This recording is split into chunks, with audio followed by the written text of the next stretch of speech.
So this week, we've covered two topics in quite a lot of detail, and I've tried to slowly walk through each of the main arguments for them. So first, we talked about causality, and when are we going to be happy to make causal claims from correlation in data? And essentially, my point there was a word of warning. There's a lot of thinking that has to be involved, and essentially it boils down to those two assumptions of valid counterfactual outcomes in data and conditional independence. Then I said, suppose we have an experiment which should give us both of those things. How can we estimate the causal effect of some marketing intervention that we randomly assigned to consumers or firms? So just to recap everything, we thought about the idea that marketing questions required causal answers, right? So a lot of the questions we care about as marketing analysts are causal questions that we want to answer. And getting causality, as I said, was much more than just finding a partial correlation in a data.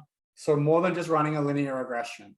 For example, once we have a linear regression or we see a graph of two variables that seem to have a relationship, we have to go further to think about whether we can interpret the relationship as causal. Again, are there valid counterfactual outcomes?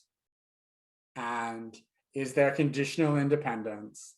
So is allocation into the, or movement in the X variable that we care about, the regression coefficient that we want to interpret, is that coefficient X moving around in a way that's as good as random, i.e. not being driven by some unobserved factor that we can't put into our model.